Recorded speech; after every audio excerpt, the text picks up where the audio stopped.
새누리당 비박계는 비상대책위원장의 유승민 카드가 받아들여질 조짐이 없자 다음 주 집단 탈당을 하겠다고 선언했습니다. 새누리당 분당이 초읽기에 들어간 모습입니다. 네, 또 오늘부터 박영수 특검팀의 본격적인 수사도 진행이 되는데요. 최순실 국정농단의 실체를 밝혀낼 수 있을지 관심이 모아지고 있습니다. 오늘 두 분의 전문가 모셨습니다. 정성호 건국대 교수, 김영주 전 더불어민주당 의원과 이야기 나눠보겠습니다. 안녕하세요. 네, 안녕하세요. 어서 오십시오. 네, 장 교수님 아침에 오시면서 소식 들었을 거 아니에요? 새누리당 소식? 지금 뭐 비박계 의원들 저렇게 나가서 분당 탈당 하겠다라고 얘기했는데 사실상 뭐 오늘 황영철 의원은 탈당이 아니라 이제 앞으로 분당이라는 표현을 써도 될 정도다 이렇게 얘기를 했거든요. 규모가 꽤 되는 것 같아요. 어떻게 보셨나요? 근데 분당이라는 것은 뭐 당의 예산까지 다 나눠서 가져야 되는데 일단은 이탈하는 세력은 가져갈 수가 없지 않습니까? 예. 그런 차원에서 저는 탈당이라는 것이 훨씬 좋은 표현이 아닌가 이렇게 생각하고 아마 규모에 방점을 둔 게 아닌가 싶기는 네, 해요. 규모가 지금 뭐 30석 정도로 예상을 하는데 네네. 그것도 27일 날 결행을 한다는 거 아니겠습니까? 예. 여기에는 일정 부분 지금 비례대표는 여기에 포함되지 않을 것이고 네. 비례대표는 이제 아까 우리 황영철 의원이 새누리당 측에라는 말을 썼을 때 저는 참 역시 정치가 비정한 것이구나 이렇게 네, 생각하고 역시 이제 새누리당이 친박과 비박 소위 말해서 친박과 비박이 이제는 정적으로서 다시 서로 싸우는 네. 그런 모습을 보일 가능성이 상당히 크다. 이런 상황에서 어차피 27일 날 탈당을 대국민 선언을 했기 때문에 해야 된다고 봅니다. 다만 이것이 나갔을 때 과연 탈당을 나가서 새로운 당을 만든 것이 한국에 있어서 상당히 어려웠던 그런 과거의 역사적 경험이 있지 않습니까? 이런 상황에서 비박의 어떤 정치적인 고난 행군이 시작될 가능성도 있고 네. 특히 어떻게 보면 이제 친박에서는 바로 비박 측을 공격하지 않겠습니까? 대통령을 죽인 세력, 배신자 당 뭐 이런 식으로 공격을 했을 때 이것을 국민들한테 어떻게 설득을 할 것이며 그리고 300만 당원들한테 이것에 대해서 특히 이제 의원들은 지역구 의원 아니겠습니까? 네. 지역에 있는 당원들한테 이것을 어떻게 설명을 할지 특히 TK나 PK 지역의 의원들은 특히 이런 것에 대해서 상당히 신경을 쓸 것이고 탈당을 하면 바로 새누리당 측에서는 여기에 현직 지역위원장을 임명을 할 겁니다. 예. 그러면 당장 그 지역구에서 서로 갈등이 상당히 일어날 텐데 이런 것들까지 생각하면 탈당을 못할 텐데 27일까지는 저는 봐야 된다고 봅니다. 예. 나간 뒤에 얘기 또 잠시 뒤에 얘기를 살펴보고요. 안 그래도 지금 말씀하신 대로 27일까지 지금 여지를 둔 게 그동안 이제 주말 사이에 이제 지역구 내려가서 지역구의 주민들의 의견도 좀 들어보고 하겠다는 뜻 아니겠습니까? 네. 일단 35명 정도가 의견을 모았다 이렇게 확인을 한 바거든요. 어떻게 좀 보셨나요? 저는 이제 우선은 결단은 이루어졌다고 봅니다. 유승민 의원이 그 비대위원회 정권을 달라라고 했을 때 결국 정권을 줄 수 없다는 걸 거의 알다시피 하는 상황에서 마지막 명분 축적을 그동안 해왔고 또 실제적으로 분당이냐 탈당이냐 이런 개념의 어떤 구분의 논쟁보다는 교섭단체를 할 수 있는 게 20명 이상이지 않습니까? 예. 최소한 저는 아마 이 두 차례에 걸쳐서 어떤 뭐 탈당의 과정이 이루어지지 않겠나 조심스럽게 우선은 당을 교섭단체로 만들기 위해서 초반에 20여 명에서 30명 가까운 의원들이 선도 탈당을 하게 될 것 같고요. 그리고 난 다음에 아마 중도 진영에서 여러 가지 지난번에 탄핵 투표에서 보여지듯이 상당수 의원들이 친박 비박을 뛰어넘어서 현재 친박이 가지고 있는 어떤 정치적 영향력이나 스탠스가 국민하고 너무 괴리된 것을 보면서 이탈하는 정도 부분도 있을 거라고 보여지기 때문에 아마 내년 초에 되면 2차 탈당이 이루어질 것이다 그렇게 보여집니다. 규모가 커지게 되면은 이렇게 되면 이제 원내 제3당의 반열에도 오를 수 있을 것 같고요. 글쎄 원내 제3당은 저는 좀 어렵지 않나 그렇게 판단합니다. 과거 열린우리당을 탈당했던 김한길 의원 세력이 있지 않습니까? 네. 그때 당시에도 25명 정도가 최종적으로 탈당을 했었는데 25명에서 30명 정도까지 되면 국민의당이 지금 뭐 38석이기 때문에 38석 넘지는 못할 겁니다. 그리고 나서 또 탈당 과정에서 탈당을 주춤거리는 분들이 좀 많이 또 생길 가능성도 있고 그리고 이것이 탈당이 본격화되면 당원들을 중심으로 해서 지역구에서 이거에 대해서 이제 상당히 격한 반응을 보이는 당원들이 상당히 많고 최근에 또 이 촛불 시위와 대비해 보수 세력의 어떤 촛불 집회도 지금 상당히 맞불 집회가 열리고 있고 있죠. 예. 여기에 지금 100만 당원을 모았다는 거 아니겠습니까? 이분들이 이 탈당 의원 지역구에 내려가서 아마 대대적인 항의 집회를 할 가능성도 있기 때문에 어떻게 보면 내부적으로 상당히 혼란스러울 가능성이 상당히 많다고 봅니다. 네. 혼란스러울 수도 네. 있지만 네, 이제 대선을 앞두고 있지 않습니까? 더군다나 이제 그 반기문 사무총장이 들어와서 정치적 행보를 할 텐데 예. 아무래도 친박보다는 새로 되는 수가 많다 적다를 뛰어넘어서 새로 되는 정파와 또 플러스 알파가 합쳐지는 그런 어떤 정치적 격변을 맞이할 것이기 때문에 저는 그렇게 수세에 몰릴 거라고 생각은 하지 않습니다. 네. 예. 뭐 저 개인적인 생각은 반기문 사무총장이 제3지대를 선택할 가능성은 없다고 봅니다. 제3지대에서 어떻게 보면 반기문 사무총장이 이제 대선 출마를 한다고 하더라도 제3지대가 탄력을 받을 가능성은 저는 그렇게 크지 않다. 예. 일단 비박이 나갔다 해도 한시적으로 이탈하는 것이고 지금 총선이 있는 것이 아니고 대선이 있지 않습니까? 네. 대선 국면에서 보수는 다시 마지막에 야권처럼 합칠 가능성이 상당히 많습니다. 그래서 한시적인 이혼 상태 여기에서 다시 재결합할 수 있는 것이 내년 11월이나 하여튼 내년 대선 직전에 보수 정당 후보가 합칠 가능성이 상당히 많은데 그러다 보면 지금 이 분당 세력이 나가서 반기문 사무총장을 영입을 한다고 하더라도 네.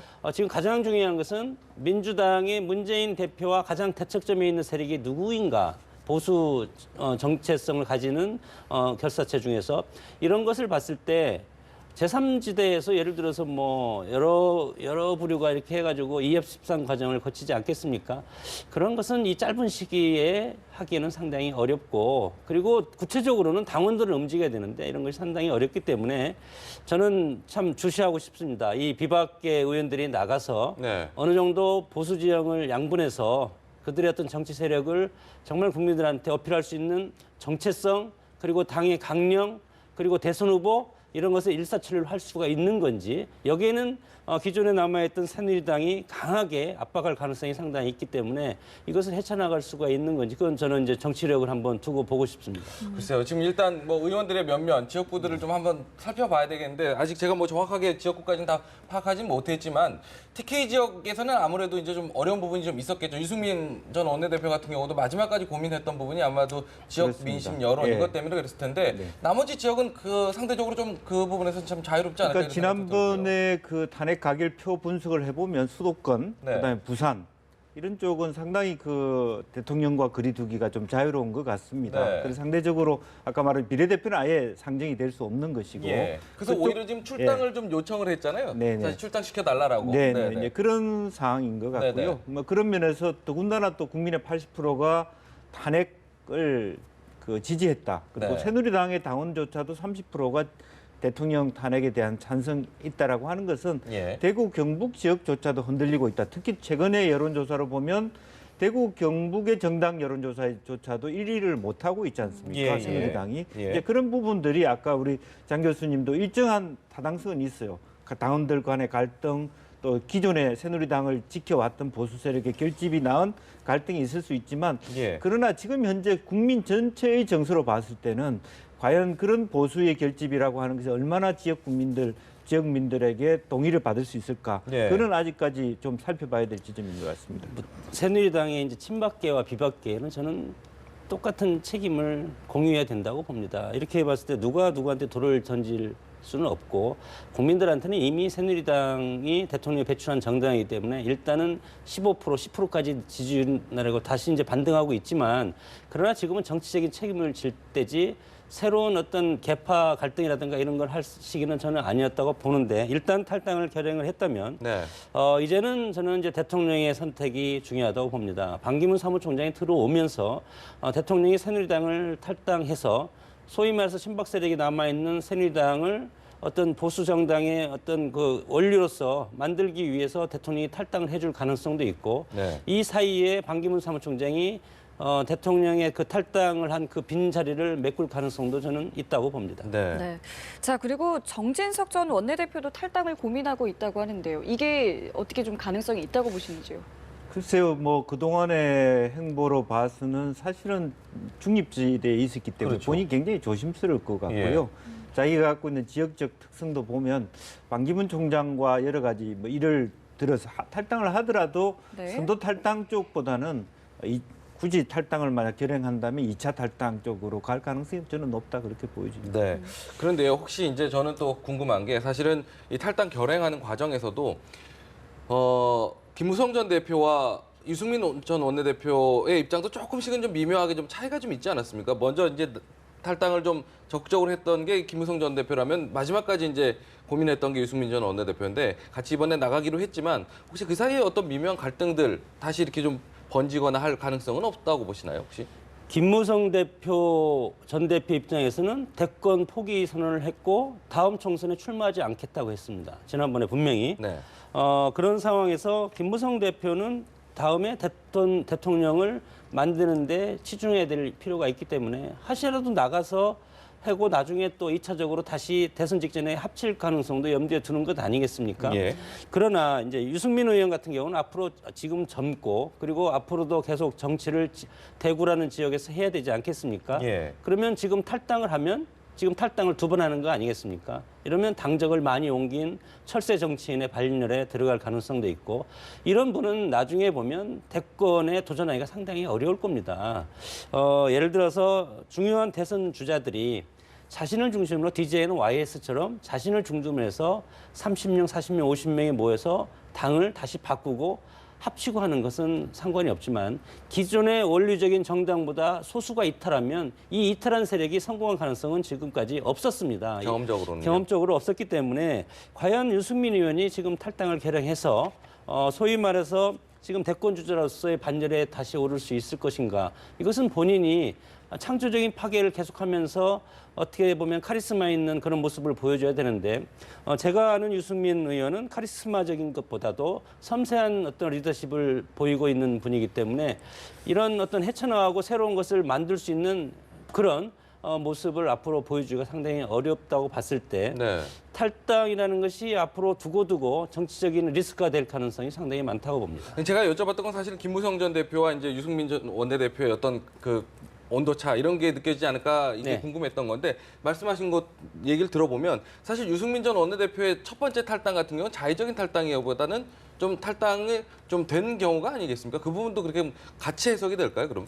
같이 해석이 돼야죠. 같이 해석이 될 수밖에 어차피 없는. 탈당은 본인이 결단하는 거기 때문에 예. 출당 조치가 아니지 않습니까? 네, 네. 그런 상황에서 과거에 손학규 전 대표도 마찬가지로 예. 탈당했지 않습니까? 네. 그래서 다시 입지하기가 상당히 어려운 겁니다. 그래서 어려운. 한 번 탈당하면 10년을 기다려야 되는 것이 정당의 보통 우리가 얘기하는 그런 것들입니다. 네, 네. 네. 어떻게 생각하세요? 그렇죠. 뭐 두 분이 약간의 결이 다른 부분도 있고요. 네네. 역할 분담이 될 수도 있고. 근데 김무성 대표는 좀 개헌을 통해서 내각제 개헌을 했을 경우에 뭐 예. 오스트리아시든 어떤 독일식이든 간에 그랬을 때 사실 당수로서 총리가 될 수 있는 그런 꿈을 꿀 수도 있는 거고 우선 유승민 의원 같은 경우는 본인이 현재의 개헌하지 않는 상태에서 대통령 후보로서의 역할을 하고 이번이 아니더라도 다음번에 대통령 꿈을 꾸는 이제 그런 부분이기 때문에 실제적으로 역할이 다를 수 있다. 또 하나는 이것이 탈당하는 과정에서도 또 따로 찢어지면 이것은 공멸한다라는 위기의식도 또 있을 것 같습니다. 네. 그렇기 때문에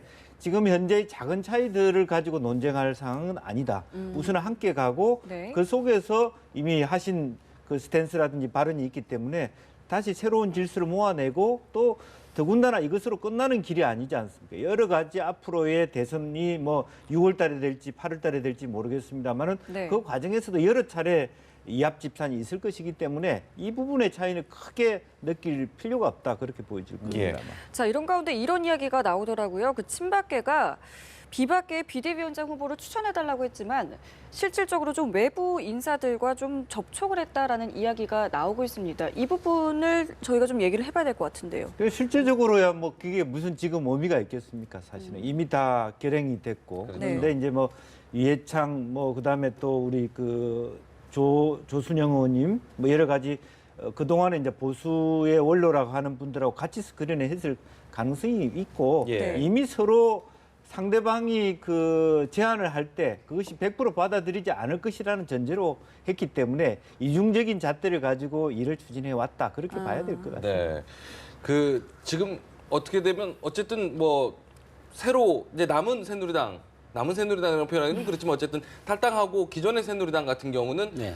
뭐랄까 새로운 리더십 누구 비대위원장을 어떤 분을 앉히게 될까도 궁금해할 것 같아요. 새누리당 입장에서는 친박계 입장에서는 사실은 홀가분해질 가능성도 상당히 많습니다. 네. 이제는 단일 대우로 가고 당의 정체성을 다시 만들면서 박근혜 대통령 이후에 새로운 정당 포지션을 만들어야 되지 않겠습니까? 예. 이런 상황에서는 창조적인 파괴를 할 수밖에 없다. 네. 이것은 소위 말해서 지금 비대위원장을 주면 독배를 마시겠다고 하는 유승민 의원 저는 상당히 비판적으로 봐야 된다고 봅니다.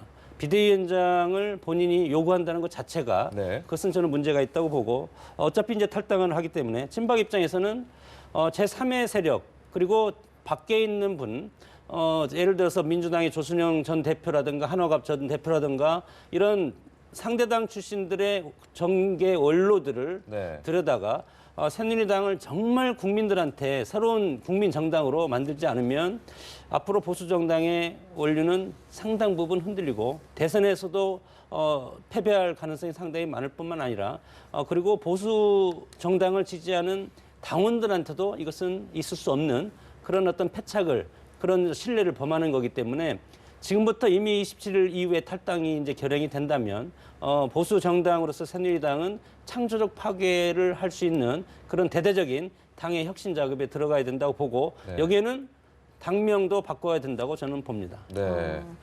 자, 이런 가운데요. 그동안 좀 애매한 입장을 좀 취해왔던 반기문 유엔 사무총장이 좀 확실하게 이야기를 한 것 같습니다. 국가 발전에 도움이 된다면 내 한 몸 불사지르겠다. 네. 뭐 사실상 이제 대권 출사표를 던진 거라고 저희가 해석해도 그렇습니다. 되겠죠. 그 전에 발언보다는 훨씬 이제 본인이 분명해졌죠. 퇴임이 거의 다 갖고 와있으면 분명해지고 명확하게 자기의 경험을 가지고 앞으로 대통령 후보가 될 수 있겠다, 나가겠다 이런까지 직접적인 좀 더 직접적인 그런 네. 말씀을 하신 것 같고요. 또 그런 의미에서 그 전에 그런 정지 작업을 하기 위해서 함부로 자기 대신에 누가 이렇게 자기 이야기를 하지 말라. 그렇죠. 자기 거치는 내가 정하겠다. 이렇게 얘기를 하면서 좀 더 넓은 의미에서의 자기 정치적 공간을 좀 확장하려는 예. 그런 의도도 있지 않느냐 그렇게 생각이 듭니다. 네, 어떻게 들으셨어요? 반기문 유엔 사무총장 저 정도면은 뭐 사실상 선언이다 이렇게 해석들을 많이들 하는데요. 정치는 마음이 가면 몸이 가는 건데 네. 일단 몸이 몇 번 한국에 왔지 않습니까? 예. 이미 대선 출마는 저는 결정을 한 행보라고 봅니다. 예. 다만 지금 현직 유엔 사무총장이기 때문에 상당히 조심스럽게 지금 며칠 임기가 남지 않았습니까? 이 상황에서도 기자간담회에서 자기의 몸을 다 불사르겠다고 하는 것은 강한 어떤 권력 도전 의지를 보이고 있고 계속해서 메시지가 나오고 있어요, 연일. 네, 그것은 뭐 어떻게 보면 치밀하게 어떻게 어떤 스텝들이 준비를 하는 건지는 모르지만 네네. 본인 자체가 그동안 상당히 치밀하게 준비를 해왔다는 것이고 다만 지금 박근혜 대통령이 탄핵 사태에 있기 때문에 여기에서 들어와서 외교를 많이 했기 때문에 사실은 어떻게 보면 상당히 섬세한 그런 부분까지 생각하는 분 아닙니까? 공무원 관료로서. 예. 그런 상황에서 대통령을 욕되게 하거나 그리고 대통령을 밟고 가거나 그런 것을 없게 하도록 상당히 조심스러운 어떤 행보를 보일 가능성이 있지만 예. 그러나 어차피 보수당에서 정권을 재창출하려면 박근혜 대통령을 딛고 갈 수밖에 없습니다. 그래서 대통령도 이런 자리를 물려줄 가능성이 상당히 많고 그것을 깔아줘야지 뭐 다른 어떤 보수 계열의 후보자들이 자신을 밟고 가지 않겠습니까? 그것은 여러 가지 카드가 있는데 저는 1차적으로는 대통령 탈당이 하나 있을 것 같고 그리고 나서 그 다음에는 이제 뭐 여러 가지 당내 경선이라든가 이런 걸 통해서 그리고 정당 이름도 바꾸고 박근혜 대통령의 색깔을 빼면서 그 지지 세력은 그대로 가져가는 그런 어떤 전략적 어떤 상황을 만들지 않으면 반기문 사무총장도 들어와서 상당히 큰 혼란에 휩싸일 가능성도 있다고 봅니다. 반 총장이 어느 세력과 손을 잡을까에 대해서도 많이 궁금했는데 장 교수님 생각에는 기존에 이제 새누리당 친박계와 닿는 그쪽 세력이 손을 잡을 것이다 이렇게 전망을 하시는 거군요. 뭐 저는 제가 반기문 사무총장이라면 예. 기존의 새누리당을 혁신해서 혁신한. 가는 수밖에 없다. 그것이 예. 정면 돌파지 우회적으로 가서 지금까지 성공한 대선 주자가 없습니다. 예. 저는 후보가 되려면 새누리당으로 과감하게 들어가서 이 당을 다시 고쳐서 그리고 본인이 뭐 당 총재를 하건 대표를 하든 해서 본인이 이 당을 반기문 당으로 만들어서 끌고 가는 수밖에 없다고 봅니다. 장 교수님 근데 말씀대로 저는 어제 이렇게 배신에 대한 질문에 대해서 답을 하는 과정에서 예. 반기문 총장이 권양숙 여사하고도 통화를 했다. 예. 이 말은 좀 의미가 있다고 보여집니다. 말하자면 박근혜 대통령과만 친한 게 아니라 친노 진영하고도 그동안에 관계를 유지해 왔다라고 예. 하는 부분은 상당히 좀 곱씹어 볼 필요가 있다라고 하는 것이고요. 네. 저도 그 그런 부분이 궁금했던 게 사실 네. 그동안은 계속 물어보지 않았습니까? 네. 그리고 답변을 요구했었는데 답을 안 하다가 이번에 분명히 한 거는 또- 네네. 그런 면에서 본인의 스탠스가 꼭 굳이 친박하고만 해야 되느냐, 꼭 새누리당하고만 해야 되느냐에 대해서도 예. 본인이 상당히 고민하고 있다는 것을 간접적으로 애둘러서 표현하고 있고 네. 그런 면에서 물론 뭐 더불어민주당에 오지는 않겠죠. 하지만 여러 가지 어떤 중도 진영에서 그동안에 뭐 말하자면 김대중 노무현의 그 가치에 따라가는 많은 사람들하고도 정치할 수 있다 이런 것을 간접적으로 흘리지 않았나 그렇게 보여집니다. 반기문 유엔 사무총장에 이제 돌아와서 본격적으로 언제쯤 저 행보를 좀 시작할지도 좀 궁금하기는 해요. 아무래도 이제 조기 대선이 이제 예상되는 시점이기 때문에 시간이 좀 촉박하지 않겠습니까? 좀 분주하게 좀 다녀야 할 텐데요. 세력도 없는 상황이라면. 일단은 뭐 귀국하고 나서 네. 행보가 상당히 중요한데 네. 조기 대선이 치러질지 안 치러질지는 뭐 아직 장담을 할 수가 없을 것 같고 네. 그래서 좀 이제 안타까운 것이 애초에 여당과 야당이 서로 합의해서 대통령 조기 하야 그리고 조기 대선이 이렇게 정치 일정이 예측할 수가 있으면 이것이 가능할 텐데 아직은 어느 것 하나 지금 예측할 수가 없지 않습니까? 예. 또 대통령이 탄핵이 헌재에서 인용되냐 기각되냐에 따라서 대권 주자들도 상당히 큰 어떤 변동의 폭이 있을 겁니다. 이런 상황에서 그럼에도 불구하고 반기문 유엔 사무총장이 이미 온몸을 불살하겠다는 것은 권력적 의지가 상당히 강하게 표출했기 때문에 일단은 대권 행보를 본격적으로 할 가능성이 있고 네. 그러다 보면 야당의 문재인 대표는 당내 경선도 중요하지만 반기문 사무총장을 향해서 상당히 압박 전술로 나올 가능성이 있고 이렇게 봤을 때 반기문 사무총장도 본인이 타고 갈 배를 조기에 선택할 수밖에 없는 상황으로 네. 몰릴 가능성이 많습니다. 네. 자, 그런데요. 문재인 전 대표도 굉장히 좀 파격적인 발언을 했습니다. 뭐 좀 로드맵을 제시한 것 같은데 섀도우 캐비닛을 제시하겠다. 그리고 청와대는 시민에게 개방을 하고 대통령 집무실은 광화문 정부청사로 옮기겠다. 뭐 이런 이야기를 했거든요. 좀 어떻게 들으셨습니까? 그것은 이제 뭐 서서히 모든 후보들이 그 문재인 후보를 뭐 포함해서 모든 후보들이 이미 대선 레이스를 시작했다라고 보는 거고요. 또 그런 의미에서 한편으로 보면은 이 전제는 이제 5월에라도 대선이 치러질 수 있다라고 하는 부분에 대해서는 오히려 그건 뭐 유럽에서 이미 다 그렇게 섀도우 캐비넷을 하는 거니까 예. 역순으로 치면 사실은 3월부터는 그 정당이 진짜 5월에 대선을 치르려고 그러면 3월에 3, 4월에 정당 후보가 되고 한 달 동안 대선 운동을 해서 가야 되는 거 아닙니까? 그렇죠. 역순으로. 그러면 지금부터 그런 얘기를 할 때가 됐다고 보고 물론 뭐 일부에서는 좀 앞섰다고 얘기할 수 있지만 그것은 정상적인 부분이고 그렇지만 이제 뭐 청와대를 어떻게 하겠다라고 하는 것은 보시는 분의 입장에 따라서 너무 가볍다라든지 너무 이르다 이런 판단을 할 수 있는 문제가 아닌가 그렇게 근데 생각합니다. 사실 청와대 집무실을 정부청사로 옮기겠다는 건 지난 대선 때도 어차피 네. 공약 사항이었고 네. 근데 그 부분에 대해서 충분히 이렇게 뭐랄까 설명할 기회가 없었다라고 얘기하는데 지금 박근혜 정부 청와대의 어떤 그 고립성과 맞물려서 이 부분이 오히려 좀 부각되는 기회가 되지 않을까 이런 생각들도 하더라고요. 근데 뭐 광화문으로 옮기는 것도 좋지만 저는 청와대는 청와대에 닿아야 된다고 봅니다. 그렇게 옮기는 것이 어떻게 보면 뭐 국민들 입장에서는 가까이 오는 것처럼 보이지만 예. 그래도 대통령은 우리 국정의 핵심 컨트롤 타워고 외교 안보의 가장 중요한 부분 아닙니까? 그런 상황에서는 대통령이 선민들과 같이 하는 것도 좋지만 그것은 형식의 문제라고 봅니다. 예. 다만 우리 어떤 현실에서 특히 북한의 핵과 마주치고 있는 대통령의 지위라는 것은 상당히 경호상으로도 청와대 주변이 지금 군사시설이 엄청 많은 걸 시민들은 잘 모르지 않습니까? 그런 상황에서 북한의 수천 발의 미사일 공격을 막을 수 있는 그런 장치도 해야 될 것이고 이렇게 쉽게 얘기할 수 있지만 대통령이 청와대에 당선돼서 들어가 보면 그런 것이 쉽지 않다는 것을 알 겁니다. 그런 상황에서 지금 이렇게 쉽게 말은 하지만 지금은 이제 대통령이 되는 것이 우선이니까 그런 대통령이 되고 나면 본인에 대한 경우가 본인 자신뿐만 아니라 국민과 국가를 위한 그런 대통령 아니겠습니까? 이런 상황에서 그것은 실현되기는 어렵다고 봅니다. 실제로 뭐 문재인 후보는 비서실장을 했기 때문에 청와대 구조를 누구봐도 잘 알고 또 외국의 경우에도 사실은 푸틴 대통령뿐만 아니라 대통령이 출퇴근을 하는 수상이나 대통령도 많이 있습니다. 그렇기 때문에 과거의 생각처럼 이렇게 이번에 나왔다시피 경호실이 있어도 결국 그거 자체가 국민한테 은폐돼 있고 또 그거 자체도 잘 지키지도 못하고 비선이 왔다 갔다 하고 오히려 더 의혹을 증폭시킨다면 오히려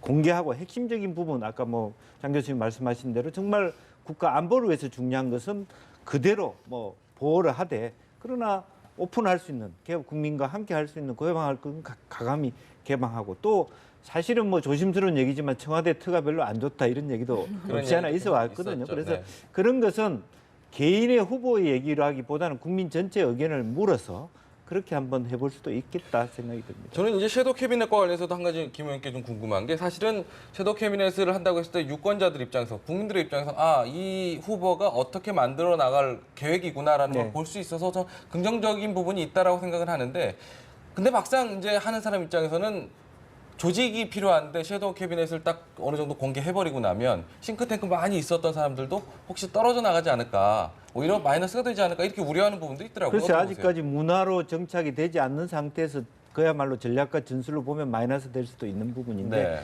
근데 정의당 같은 경우는 물론 뭐 집권 가능성은 극히 없습니다만은 섀도우 캐비넷을 열어놓고 있지 않습니까? 예. 이제 그 과정도 섀도우 캐비넷을 만들어가는 과정도 오히려 당원들이나 국민들이 지켜보고 누가 될 것인가를 후보를 시민들도 내고 같이 경선에서 토론을 해서 국민들이 정한 섀도우 캐비넷 제도를 절충한다면 그것 또한 플러스 요인이 될 수 있는 제도가 될 수도 있겠다 저는 생각이 들어요. 근데 뭐 상당히 근데 이제 어려운 점이 맞는 것이 예. 탕평을 해야 되지 않겠습니까? 대통령이면.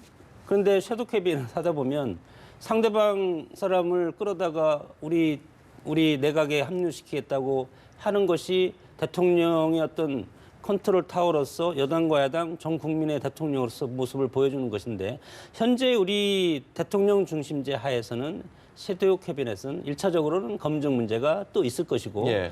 본질이 흐려진다는 겁니다. 취지는 좋지만 그리고 두 번째는 아까 말씀드렸듯이 상당한 질투 그리고 시기 이런 것으로 해서 투소가 난무할 가능성도 있고 그리고 이제 세 번째는 언론의 쪽집게 검증이라고 하죠.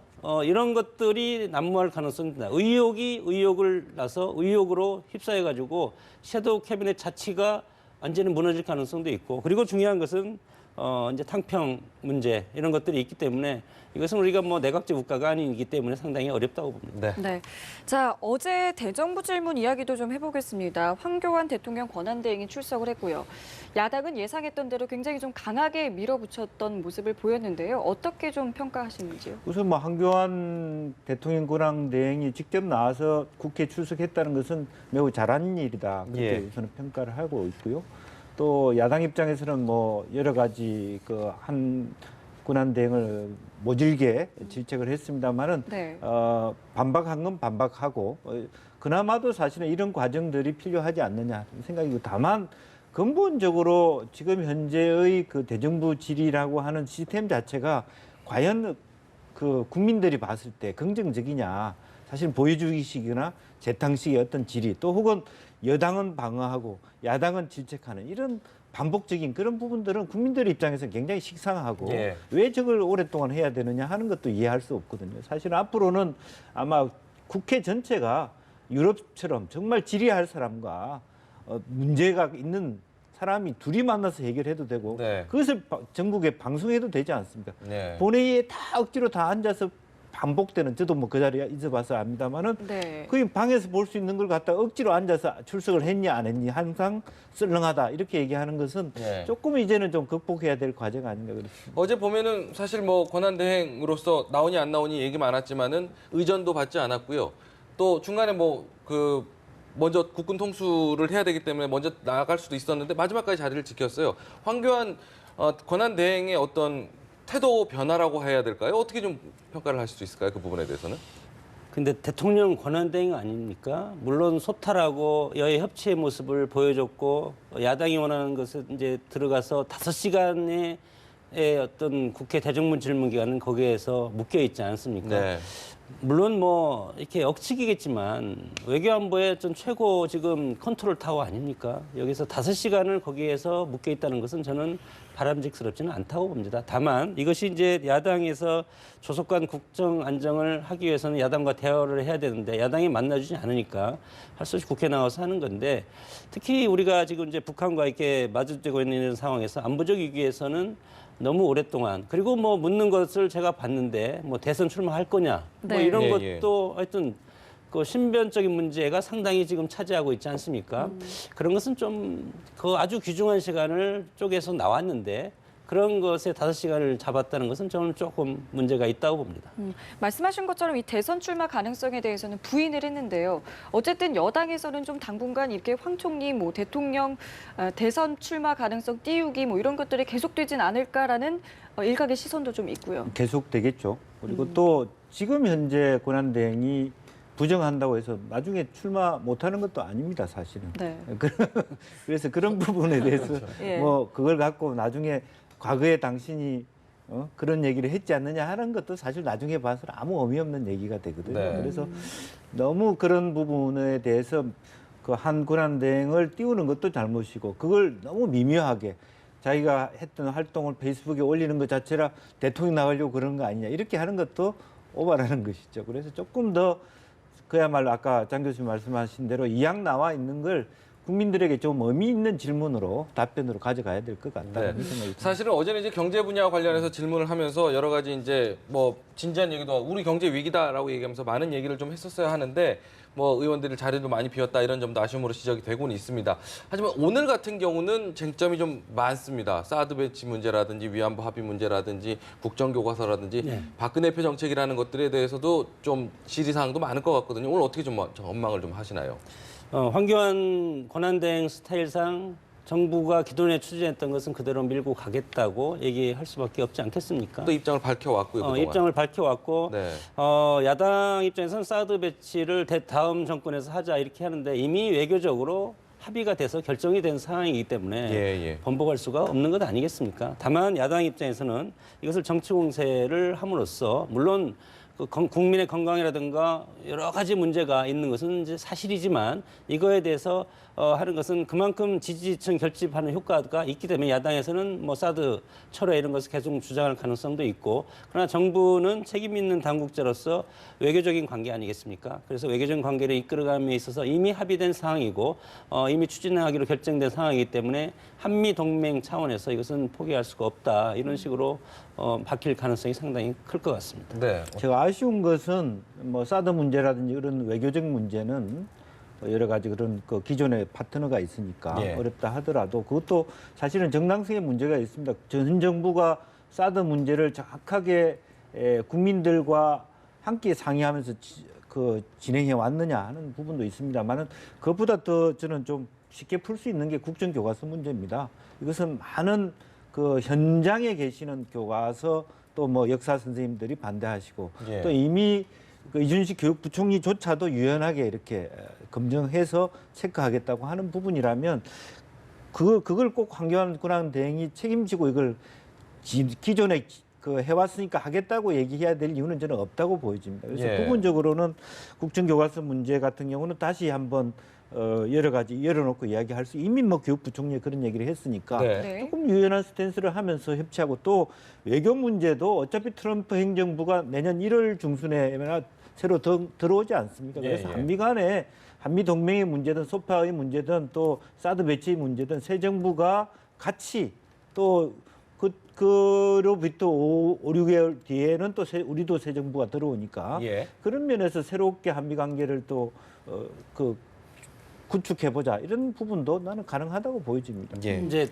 황교안 권한대행이 대선 출마를 하지 않겠다고 원론적으로 말을 했지만 네. 저는 가능성이 한 70% 정도는 될 것 같습니다. 아, 또 있다고 보시나요? 네, 저는 네네. 있다고 봅니다. 있다고 네. 보는 게 보수층에서 반기문 사무총장과 황교안 권한대행이 마지막에 시너지 효과, 경선을 한다고 했을 때 이것은 국민들의 모든 관심을 끌어들일 가능성도 상당히 많고 예. 특히 보수 세력, 보수적인 지지 세력을 하나로 묶을 가능성이 상당히 많은 정치적인 카드이기 때문에 예, 이것은 이제 그겁니다. 대통령이 탄핵에서 인용되냐 기각되냐에 따라서 상당히 탄력을 받을 가능성이 큰 건데 물론 인용되냐 기각되냐에서 정치적인 파급 여과는 상당히 다르겠지만 그럼에도 불구하고 황교안 카드는 역시 떠오르는 새누리당의 카드가 될 가능성이 상당히 크다고 봅니다. 그렇군요.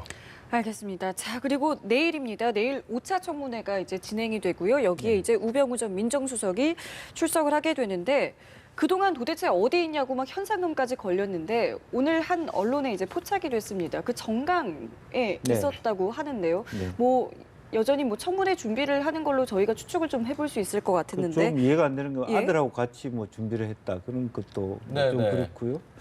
근데 어쨌든 본인이 나름대로 이제 어쨌든 율사 출신이 있고 또 어떤 면에서는 세월호 문제라든지 여러 가지 그동안에 그 민정수석 비서관을 한 게 2014년 5월입니다.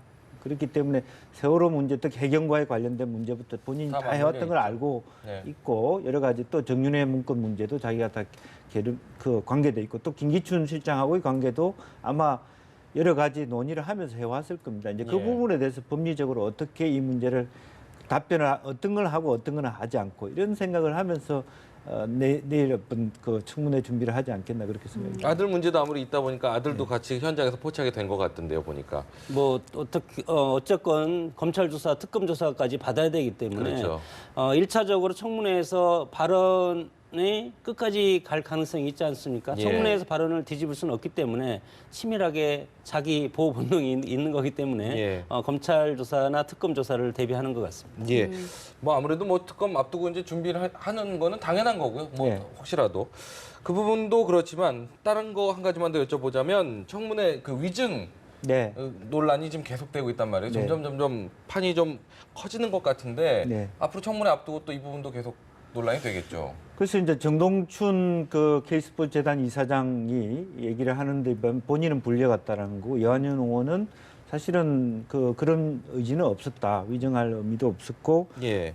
그리고 저 최규일 의원은 사임을 했단 말입니다. 예. 사실은 이제 그 세 사람과의 이야기도 좀 서로 다르기 때문에 예. 네. 또 심지어는 새누리당 안에서조차도 하태경 의원이나 이런 분들은 정확하게 밝히고 가자 따져봐야 이렇게 된다. 얘기하는 예. 입장이라서 상당히 본인들도 어려울 겁니다. 그럼에도 불구하고 본인은 이제 사퇴하겠다 그래놓고 간사를 계속하겠다라고 하는 것은 아무래도 새누리당 안에서의 그 유한영 의원 본인의 뜻이 아니라 예. 컨트롤 타워가 있다고 보고 심지어는 청와대하고도 연관돼 있다 그렇게 우리가 볼 수밖에 없지 않겠느냐. 왜냐하면 예.